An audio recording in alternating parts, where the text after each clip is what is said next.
TRE 4 की बहाली तो कायदे से विधानसभा चुनाव से पहले आने वाली थी। सरकार जुमला पे जुमला दे रही है, अभ्यर्थी वेट कर रहे थे और टीआरई 4 की बहाली को रोक के रखा गया। जब 26,000 पद केवल कंप्यूटर साइंस के खाली हैं, सदन में एक बार नहीं दो बार माननीय मंत्री ने कहा था कि कंप्यूटर साइंस के 26,000 पद खाली हैं, बिहार के शिक्षा पद्धति के साथ खिलवाड़ करना बंद किया जाए और 1 लाख पदों पर बहाली आए और जल्द से जल्द आए। महिला आरक्षण उन्हीं महिलाओं को मिले जो बिहार की निवासी है, दिव्यांग आरक्षण उन्हीं को मिले जो बिहार के दिव्यांग है। बीएसएससी पुराने समय से ही लूट का अड्डा बना हुआ है। फेयर तरीके से परीक्षा हो, पेपर लीक के खिलाफ आंदोलन करना पड़ेगा, उसके बाद आपको रिजल्ट के लिए आंदोलन करना पड़ेगा, ज्वाइनिंग के लिए आंदोलन करना पड़ेगा और हर जगह लाठियां खाइए। नमस्कार, आप लाइव सिटीज देख रहे हैं, आपके साथ मैं हूं वसीम खान। देखिए इस वक्त की सबसे बड़ी खबर, देखिए टीआरई 4 में बहाली निकली पर संदीप सौरभ विधायक ने आंदोलन का ऐलान कर दिया है। देखिए कह रहे बड़ा खेल चल रहा है और देखिए आंदोलन का ऐलान संदीप सौरभ ने सदन आते ही कर दिया है। ऐसे में देखिए कह रहे हैं लाखों बहालियां आनी थी मगर कहीं ना कहीं बड़ा खेल और ऐसे में आंदोलन। और उसके बाद देखिए संदीप सौरभ का गुस्सा इस कदर फूटा है कि उन्होंने स्पष्ट रूप से कहा है कि आंदोलन करना होगा। और देखिए वहीं यह भी कह रहे हैं कि डोमिसाइल तो अब लागू होके ही रहेगा। सबसे पहले आप सुनिए संदीप सौरभ क्या कुछ करें। आंदोलन के ऐलान के बाद टीआरई 4 का आंदोलन के बाद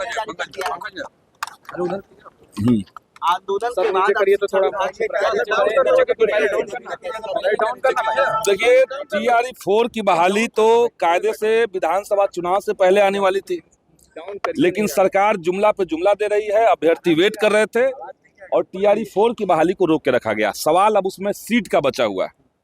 सदन के अंदर सरकार ने स्वीकार किया कि ठीक है हम बहाली लाएंगे, लेकिन अब मसला सीट का है कि आपको सीट बचा बचा करके बहाली खेलना है या अभ्यर्थियों को उनका अधिकार देना है, उनको मौका देना है। जब 26,000 पद केवल कंप्यूटर साइंस के खाली हैं, सदन में एक बार नहीं दो बार माननीय मंत्री ने कहा था कि कंप्यूटर साइंस के 26,000 पद खाली हैं। अब बीच में इन्होंने क्या शुरू कर दिया कि जो पहले से शिक्षक होंगे उन्हीं को कंप्यूटर के ट्रेनिंग दे करके और उनको कंप्यूटर टीचर बना देंगे। तो कंप्यूटर साइंस के जो बच्चे हैं वो कहाँ जाएंगे? और जो बाकी शिक्षकों को आप कंप्यूटर का ट्रेनिंग दे रहे हैं वो क्या 15 दिन में कंप्यूटर की ट्रेनिंग ले लेंगे? तो बिहार के साथ, बिहार के बच्चों के साथ, बिहार के शिक्षा पद्धति के साथ खिलवाड़ करना बंद किया जाए और 1 लाख पदों पर बहाली आए और जल्द से जल्द आए। यही आंदोलन करेंगे, सड़कों पे उतरेंगे। बिल्कुल आंदोलन करेंगे, सड़क पर उतरेंगे हम लोग। जेडीयू की तरफ से डोमिसाइल को लेकर के भी लगातार संदीप सौरभ जी आप बोल रहे नहीं, हम लोगों ने तो डोमिसाइल को क्लिंच करवा दिया है। सदन में 3 बार लगातार मंत्री जी से चर्चा हुई, आप लोगों ने भी देखा होगा। सदन में उनके पास अब कोई जवाब जब नहीं बचा तो हमने कहा कि बिहार के अंदर डोमिसाइल लागू हो और 2 और खामियां जो पहले से चल रही थी, जैसे महिला आरक्षण, ये स्टेट की पॉलिसी है महिलाओं का आरक्षण देना, तो इसीलिए महिला आरक्षण में भी महिला आरक्षण उन्हीं महिलाओं को मिले जो बिहार की निवासी है, दिव्यांग आरक्षण उन्हीं को मिले जो बिहार के दिव्यांग है। तो ये पॉलिसी सरकार ने स्वीकार किया है और टीआरई 4 में उसको इंट्रोड्यूस करना होगा। नहीं करेगी सरकार तो हम लोग फिर से। बीएसएससी का जो अध्यक्ष आलोक राज, उन्होंने लंबे समय से इस्तीफा दे दिया। अभी तक बीएसएससी में कई वैकेंसी है जो पेंडिंग में है। बीएसएससी पुराने समय से ही लूट का अड्डा बना हुआ है। बीएसएससी में 2023 में बहाली आई, इंटर स्तरीय प्रतियोगिता परीक्षा 23 के शुरुआत में, 23 निकल गया, 24 निकल गया, 25 निकल गया, 26 शुरू है। यानी 3 साल निकलने के बावजूद उस विज्ञापन के ऊपर अभी तक परीक्षा की तिथि का घोषणा नहीं किया गया है, कोई कैलेंडर परीक्षा का जारी नहीं किया गया है।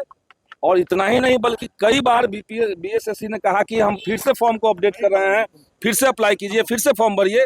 तो ये लगातार फॉर्म जो खेला जा रहा है बीएसएससी की तरफ से, हमें अंदेशा है कि दोबारा से वही पैटर्न अपनाएगी बीएसएससी जो प्रथम इंटर स्तरीय में हुआ था। 2014 की बहाली को ये लोग 23 तक खींच के लाए थे, 22 तक खींच के लाए थे। तो बीएसएससी की बहाली जल्द से जल्द तिथि की घोषणा हो, हमने विधानसभा के अंदर। संदीप जी, एक सवाल है कि एग्जाम के लिए भी छात्रों को सड़कों पे उतरना पड़ेगा, विधायक को सड़कों पे उतरना। यही तो बिहार की हकीकत है।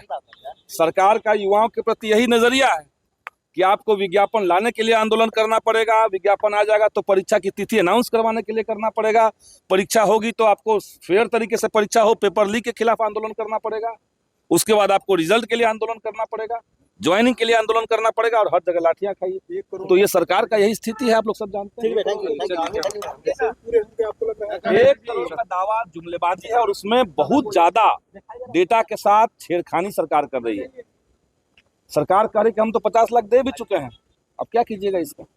2 महीना सरकार को आए हुए हुआ और ये कह रहे हैं कि हम 50 लाख दे चुके हैं। जिस तरीके से डोमिसाइल में जो अदर स्टेट से बच्चे पढ़े हैं उनको शामिल नहीं किया, उनको बाहर रखा गया, इस पर आप क्या? नहीं, डोमिसाइल का तो एक पैटर्न बिहार का, जिसका पास रेसिडेंस प्रूफ होगा उसको रखना चाहिए।